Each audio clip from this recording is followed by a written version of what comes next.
Thank you very much for your very kind introduction. My name is Chikako Tsuruta, and as has been introduced, I'm teaching at Tokyo University of Foreign Studies. And I'm a practicing conference interpreter and broadcast interpreter as well.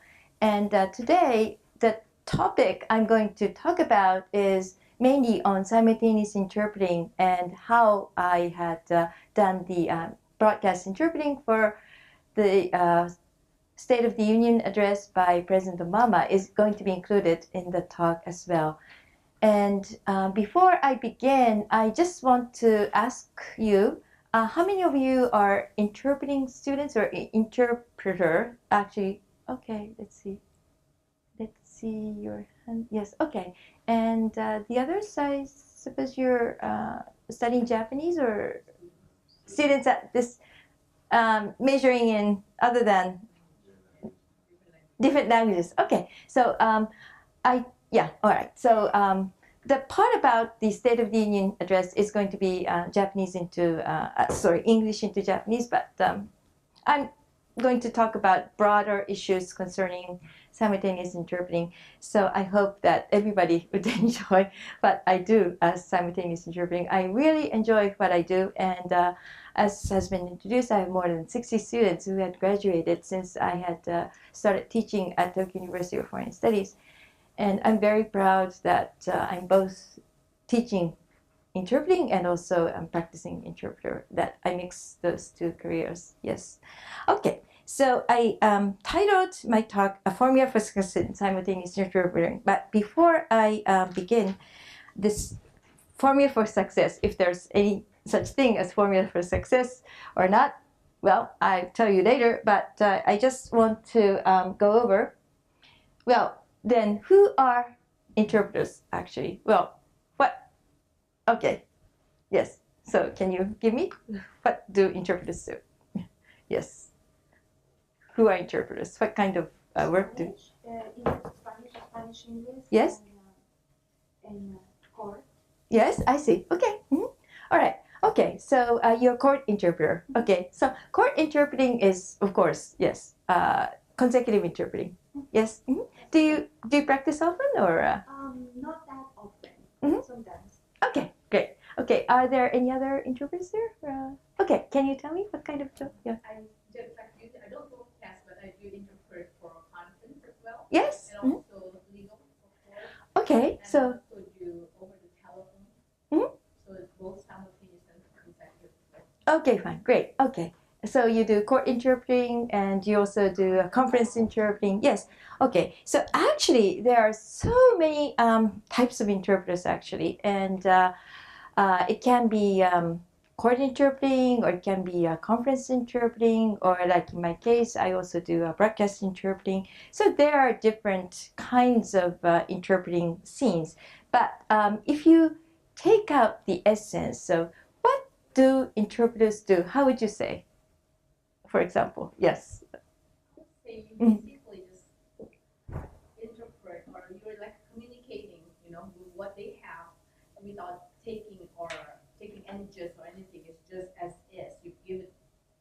So you're like a vehicle from one side to another side. You're bringing them to understand what's being delivered. Okay.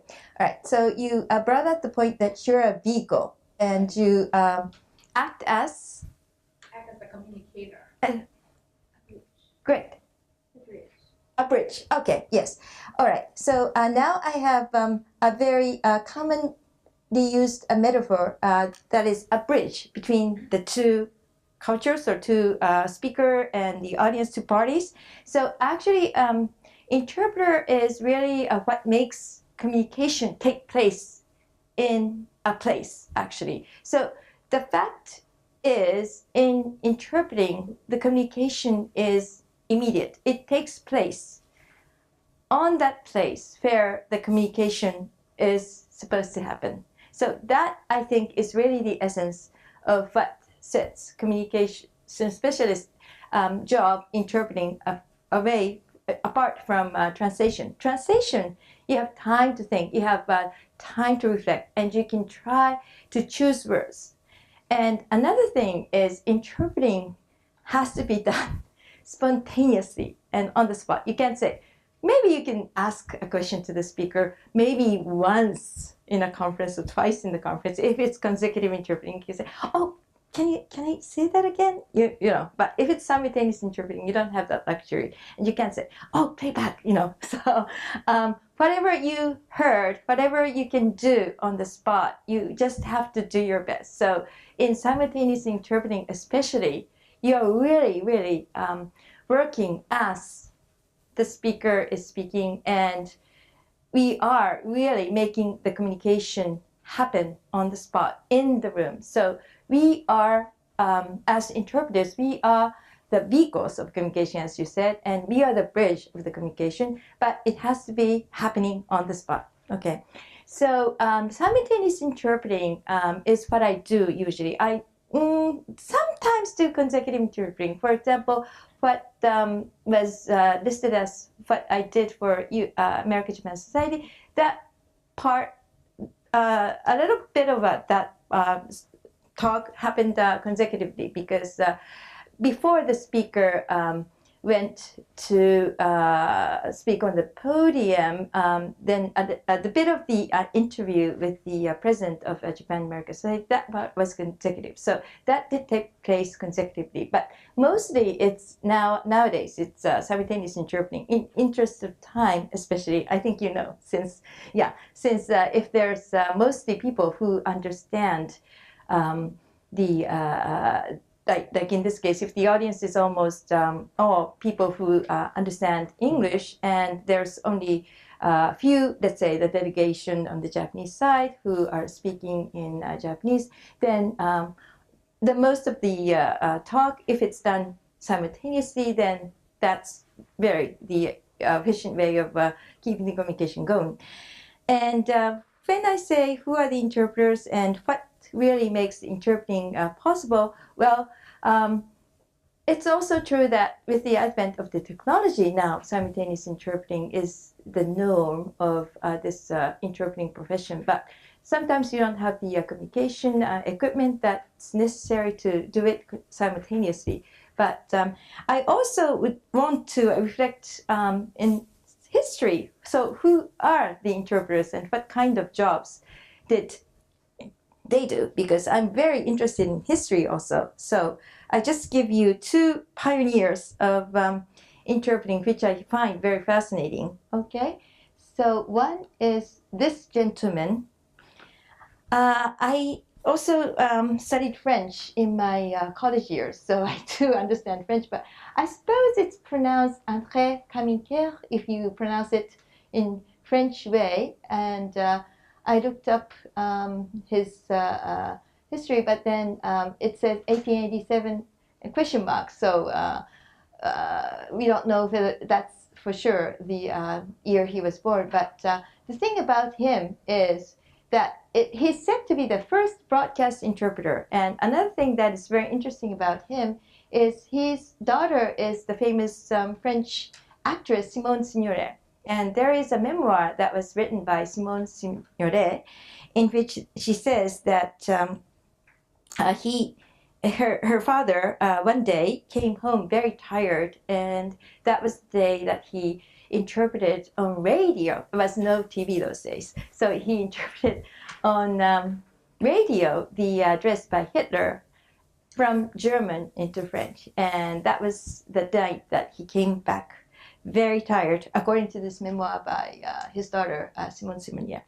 Okay, and Caminquer, it is said that he is a very well known for the two episodes that I read in the book that's called Interpreters as Diplomats, and that's a very interesting book. So if you're interested in history, you might want to get a hold of it. Okay, so let me just quote a part from that book that Simone Signoret said. Okay, so this is the part that was written by Signoret. Since new blood had to be brought in, it was fortunate that the UN was able to secure the services of the legendary André Caminquer, who trained most of the original simultaneous interpreters both there and later at the Council of Europe. So he was not just one of the first broadcast interpreters who went on the air, but he was one of the first ones that trained interpreters for Council of Europe and also at the United Nations. Okay, and so he is also known as the person who had given the interpreting for speech of Mr. Molotov at the UN. I think Mr. Molotov's name is well known in what's called Molotov cocktail nowadays. But so according to this book, this is a part about André Kamikev. André Kamikev, the subject of more stories than possibly any other interpreter of modern times, was once rendering into French a speech of Mr. Molotov at the United Nations. The hour was late. Everyone was eager to leave, but Mr. Molotov kept right on talking. When his turn came to interpret, Mr. Kamikev summed up the entire oration in these words. Monsieur Molotov dit non. It means Mr. Molotov says no. So I don't know whether that's really what us interpreters are entitled to do, but that was very appropriate to keep everybody happy at that time. So, I mean, he's one of those legendary figures in interpreting history. Okay. So, and another very interesting tale is this. So, and when a speaker once complained to Mr.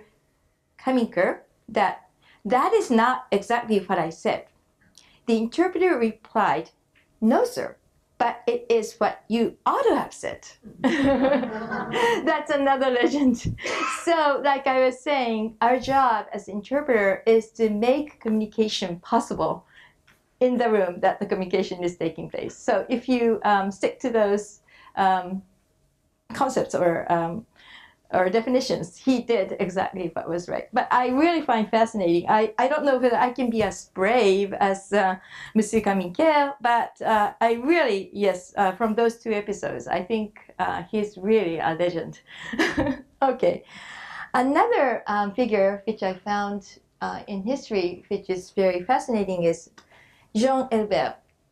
And he's also French. And he is very famous for this interpreter's handbook that was published in 1952.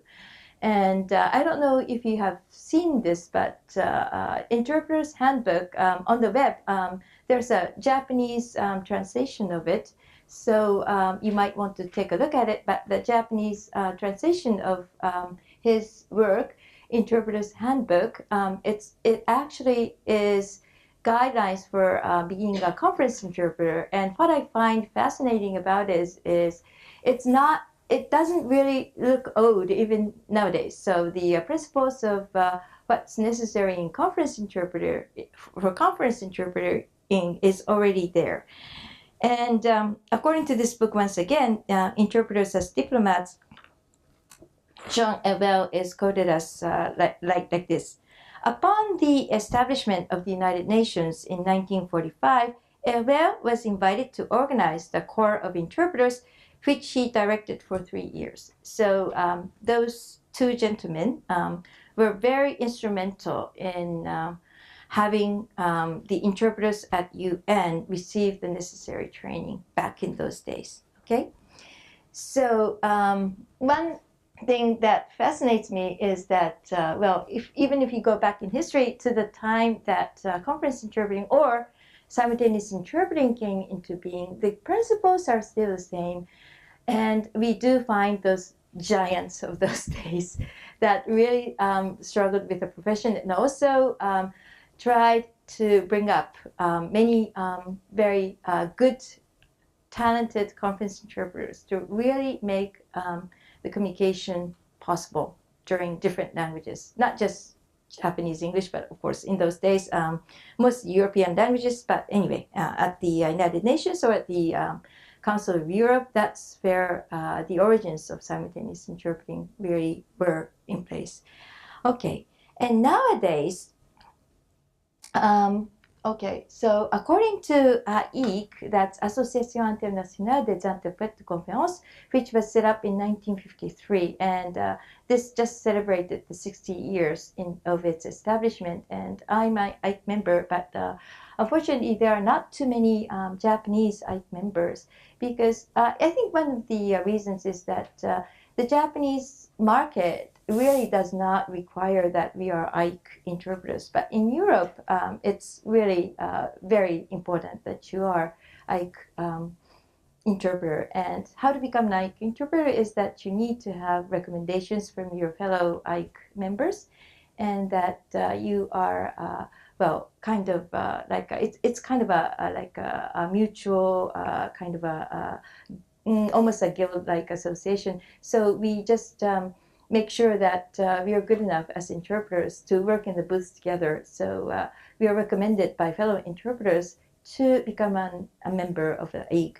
But AIIC does a survey each year, and according to what AIIC has found out, most of our jobs are actually simultaneous interpreting, as is the case for me also. So most of the jobs that AIIC members do, there are over 3,000 members all over the world, but as I said, most in Europe, but we find that 96% of the time the interpreters' work are simultaneous actually.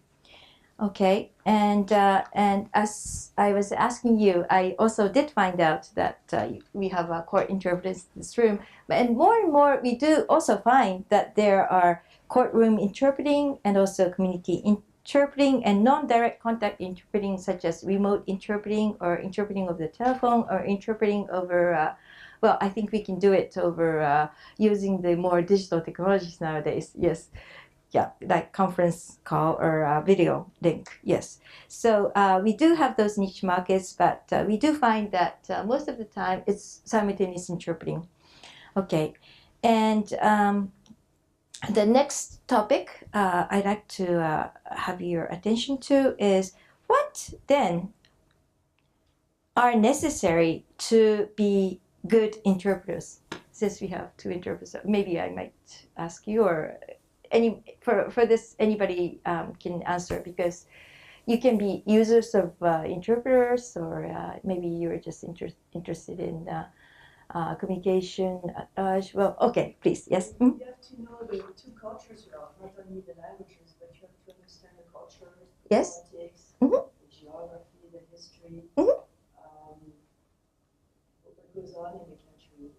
So it's not just a language requirement, it's a deep cultural Understand. Yes, very good. Okay. Yes, to become yes, interpreter, you need to know good knowledge of cultures. Yes, and to have a deep understanding of the background knowledge of what happens in each of the countries that the language is spoken in. And, yes, etc. Okay. knowledge of Yes, technical knowledge of the topic, of course. You Yes. also need to be a really good listener. Really good listener. Yes. So you need to catch the information. Yes, by listening. So sometimes, yes. So as I would go into detail later on, sometimes you have the script before you, but yeah, you have to listen well at the spot. Okay. But in terms of delivery or communication skills, what do interpreters need to have? Okay. Pardon? Yes, memory is also important. Yes, and yes, okay. So we have you. We had you say yes. You have to have good background knowledge, and you have to have good memory. You have to have good listening skills, and yes, we do need a variety of factors to be an interpreter. Okay, so one thing that I always look up to have as my guide for what makes you a good interpreter is also falling back on AIIC. If you go to AIIC homepage, there is a survey of what I did on 11 qualities of interpreters, and I just give you these 11 items. One is fluency of delivery. the other is logical cohesion. Correct terminology. Yes, like you said, you have to have good knowledge and correct background knowledge. So, So fluency of delivery, logical cohesion, correct terminology, and then the fourth thing is pleasant voice. I mean, you're listening to the interpreter, so you be happier listening to pleasant voice than not. Okay. Next is correct grammar. Correct grammar. And in case of simultaneous interpreting, synchronicity is also important. I mean, you don't want to be listening to or looking at the PowerPoint that is 2 or 3 frames after the speaker. Yeah, so synchronicity and sense consistency with the original. Appropriate style, live intonation, and completeness and native accent. Okay, so those were the items that AIIC had taken the survey to both interpreters themselves and also to users of interpreters. All right. So what do you guess that the audience or let's ask both. Okay, what do you think the interpreters themselves thought were the most important out of those items? I go over them once again. Fluency of delivery, logical cohesion, correct terminology, pleasant voice, correct grammar, synchronicity, sense consistency with original, appropriate style, live intonation, completeness, native accent. What would you think? All of them, yes. But if you have to choose, what do you think? Yes. Correct terminology. Okay. Yeah. And what would you think the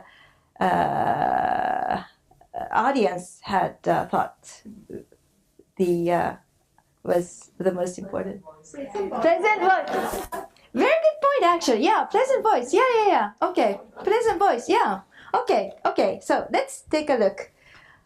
Now, according to the survey, all of what I'm telling you now is on the AIIC website. So if you want to take a look at it once again, just put in, just Google AIIC in small letters, Association Internationale des Interprètes de Conférence, and you can have the AIIC survey about this. And what was found was this actually. So this sense consistency with the original was what was said by interpreters to be actually number one. That's the most important.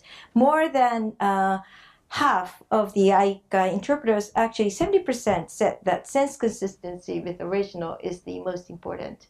And as for the audience, fluency of delivery was actually the number one. So you're very close. Pleasant voice, fluency of delivery. In other words, that we don't stop in the middle, or we don't have the sentence hanging in the air, or we don't suddenly start speaking very quickly and suddenly slowing down, or suddenly with too big pause in between, or start sighing, or what have you. But anyway, okay. So, and fluency of delivery, and then of course, correct terminology and correct grammar is also very important. So more than 50% of AIIC interpreters said fluency of delivery, correct terminology, correct grammar, also important, but sense consistency with original is the most sought after between the among the AIIC interpreters. That was deemed as the most important.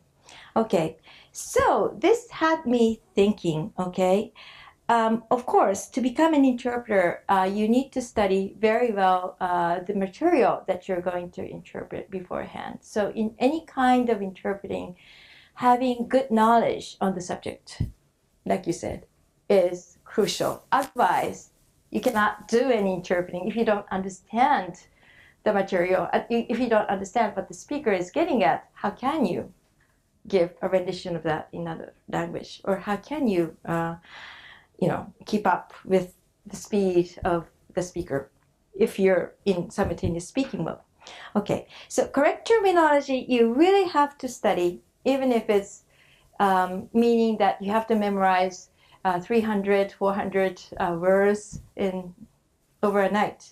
You have to do it. I mean, yeah, that's what's necessary to be an interpreter. Yeah. And of course, sense consistency with the original. Even though if you're very fluent in delivery, if you're not correct, if you're not saying what the speaker is saying, then there is no sense in having the interpreter giving a very fluent delivery, because that's not helping communication. It can lead to a miscommunication, actually. It can lead to not having the speaker understood in the correct way, the way that the speaker intended to speak. Okay. Now, and then that had me thinking, okay, so what can I do in my capacity as teacher of interpreting to tell my students, for each area or each specific job, there are things that you have to do in order to prepare yourself. But generally speaking, in order to be a good communicator, what do you actually need to be able to do? And I came upon those two pillars. And this is actually what I do for my undergraduate students, especially. I emphasize the need for public speaking skills, because you are going to be the voice for the speaker, actually. And you're right, you need to have good listening skills, because you're the ears for the speaker as well. Yes, right. And another thing, you're right, you need to have background knowledge. And especially I emphasize for those who say they want to be broadcast interpreters like myself, you need to follow every day what's happening in the world. So I usually read 3 newspapers. I wake up usually very early in the morning, like 5 o'clock. Maybe if you're early birds, you're like me. And I also watch TV news, and I try to be current on the news topics of the day anywhere I am. So you have to be really following what's happening around the world. And sometimes it helps to be able to be reading the newspaper every day, because sometimes what happens is what you just read on the newspaper that day, the speaker might take up that day. It happened to me several times. So yeah, it really helps you on the job too, to be current on the job. But also you need to have as a background knowledge of what's happening in the international affairs. And public speaking skills. Okay, that part is what I am going to talk about next, because I found that in the recent ABC News that I interpreted, this was the topic of ABC News. I believe it was on January 16th, and there was this video clip about what was titled 3 Tips to Dimming the Lights on Stage Fright. And this actually dealt with what are necessary in order to overcome stage fright and be efficient public speaker. And it was kind of amusing to me, because I think I'm not the only one who really was very, very nervous going on stage. I was such a very nervous kid, really. So now I can speak on stage like this, and now I feel comfortable enough to be able to do it. But I was very, very nervous. I was very frightened, and I thought that I would never be able to be a public speaker. But well, somehow I taught myself to do it, and I think it's something that can be taught to those students who are aspiring interpreters. I think it is something that should be taught. And this ABC's News, ABC World News video was very, very interesting to me, because it just reminded me it's not something natural, even to native speakers of English, to have a naturally gifted talent in speaking in public. So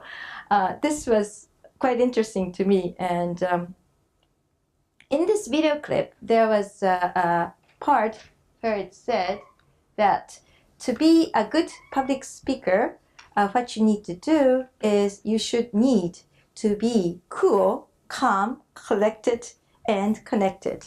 yeah, those were the words of the speaking coach who had helped Sarah Palin actually before her very famous speech at the Republican National Congress. And there are professional people who are teaching the art of public speaking, but also I think it's something that can be taught and also something that is quite important to be good interpreters actually, because like I said, fluency of delivery is what the audience, according to this AIIC survey, would like to have from the interpreters. And it really helps, I think, to train young students especially.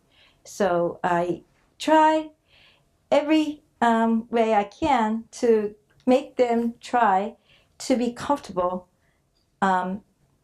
interpreting, and also for that I always try to have them lesson in public speaking, so that for the production part of the interpreting job that they can be comfortable, even if they can listen correctly and even if they can understand the content of what the speaker is saying. If they cannot express it in effective way, that's not getting the job done.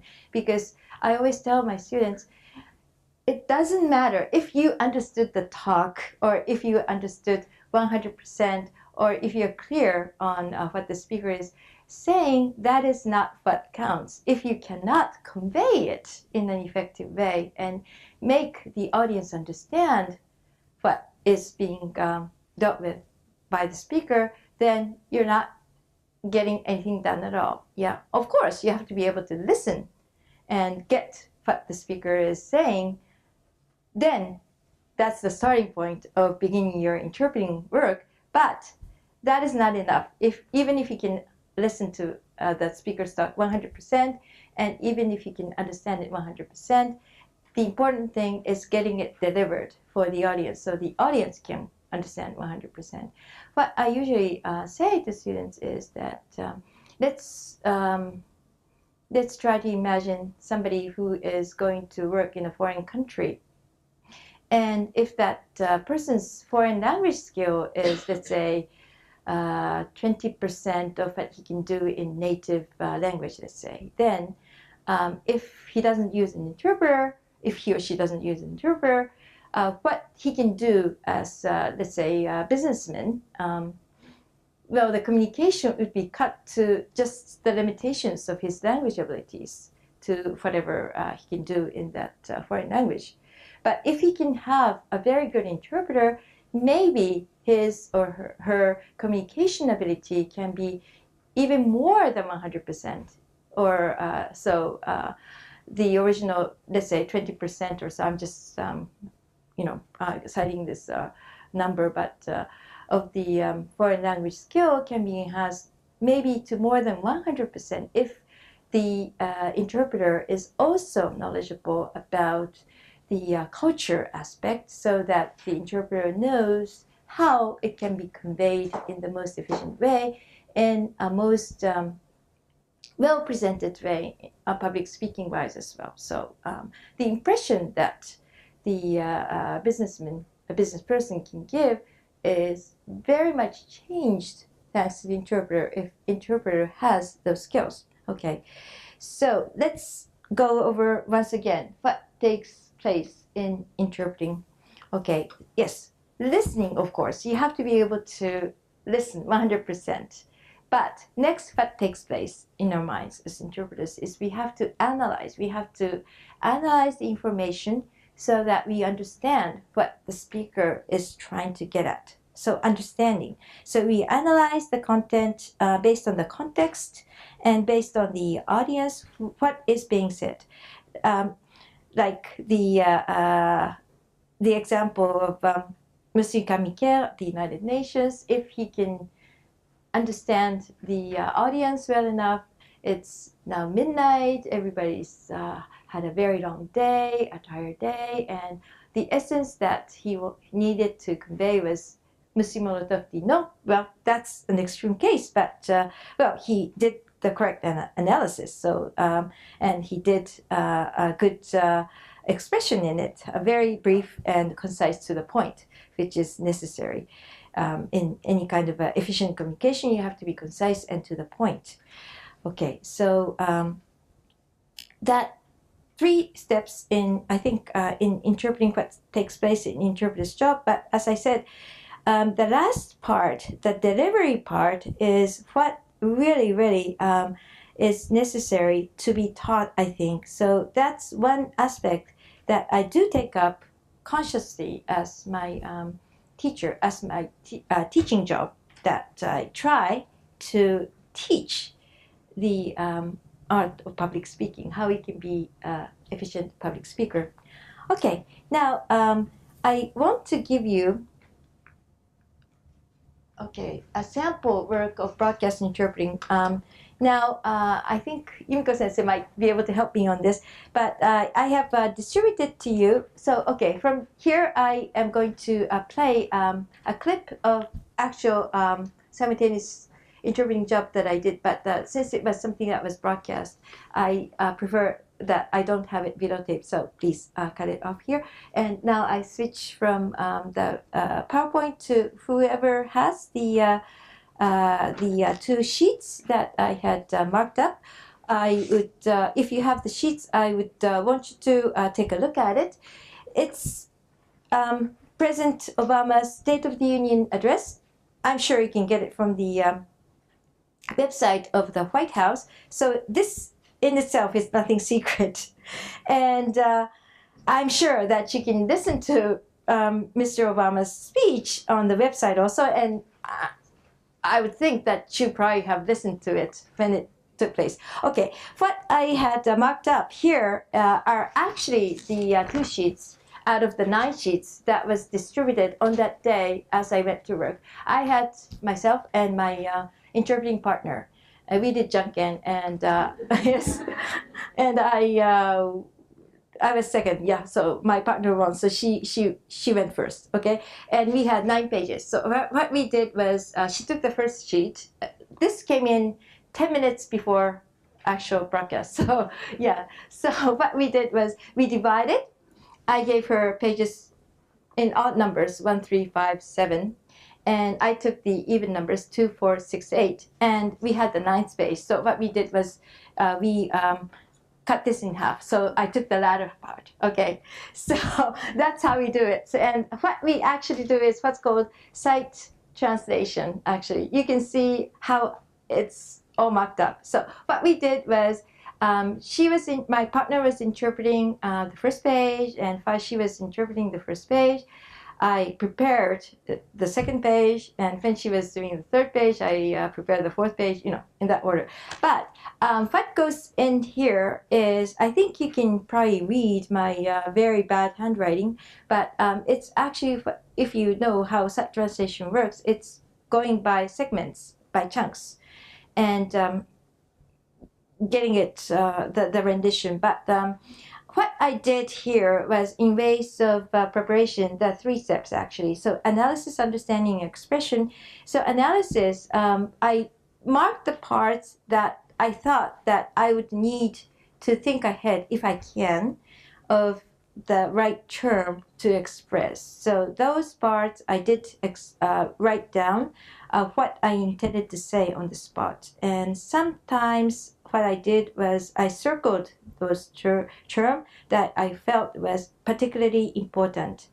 And well, it varies from interpreter to interpreter, so there's no universal rule, but just to make yourself comfortable doing the job, so that you are able to keep the smooth delivery. That's what's important. So remember that the audience wants the interpreter to have a smooth rendition. So the part that was very important for the audience was fluency of delivery. So I made sure that there's nothing on the sheet, if I can prepare ahead, that would hinder me from giving a fluent delivery.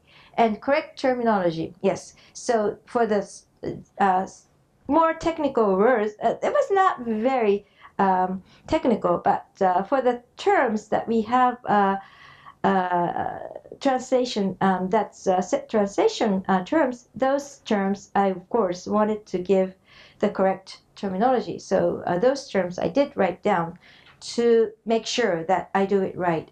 And the two parts I would have you listen to is first on page 2, the part that starts with the point is. So if you have the sheet with you, please take a look at the part that says the point is. So here, I just let you listen to from where it says the point is 言いたいことは.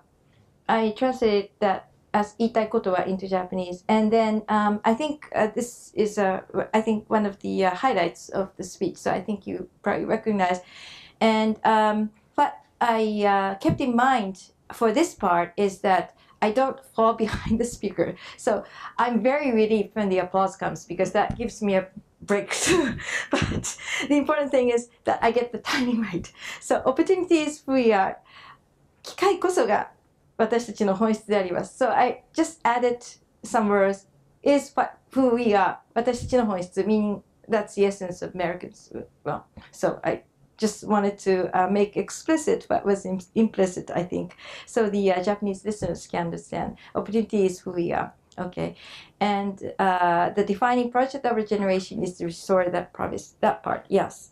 Okay. And I think also, if for those who can understand Japanese, I think I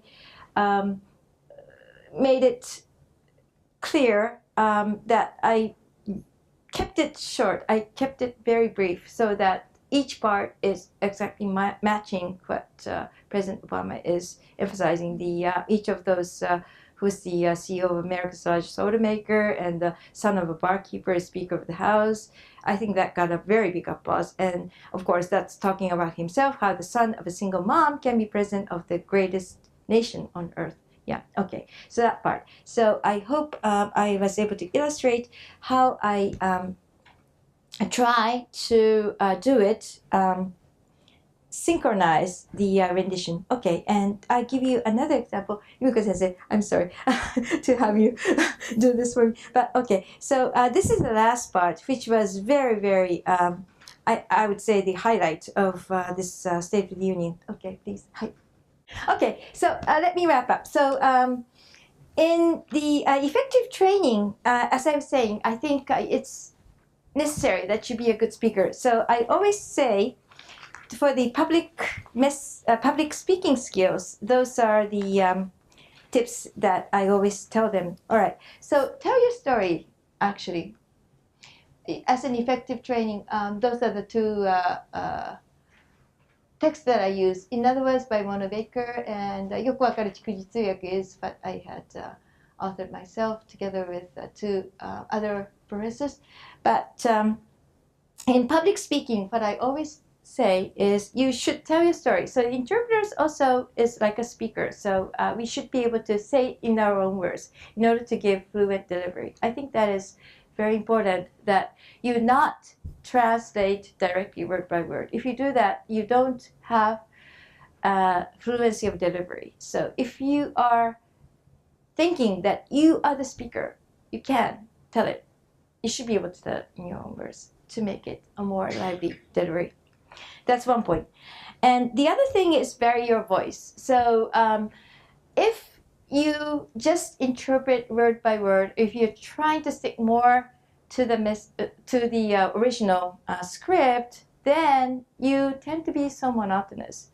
If you don't put your thinking into it, you should vary your voice according to the mood of the speaker. If it's something that he is emphasizing, yes, we need to have a strong voice. But if it's something that's telling a sad story, maybe it's better to be more quiet. Or if it's something that needs to be emphasized, maybe it's necessary to have a pause or repeat or underline that message. Okay, vary your voice and stick to the message is the last point. So in interpreting, you have to not lose the speaker. So you need to know where the speaker is going. Okay, so I always tell myself, okay, before you start your talk or interpreting, have a moment's peace.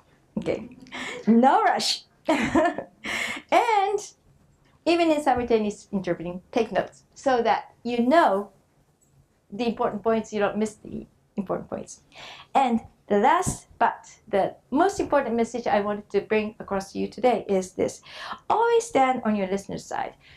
Think of your listeners, think of your audience, and not what you're doing as an interpreter. You always, well, not, I shouldn't say always, because maybe for you it's not that way, but interpreting students tend to think, oh, I'm doing such a difficult job. So just interpreting is so much tiring. But the audience doesn't care how tired you are, how stressful the profession is. Important thing is the audience can get the speaker's message with fluency of delivery. So with that, I'd like to close. Thank you for listening.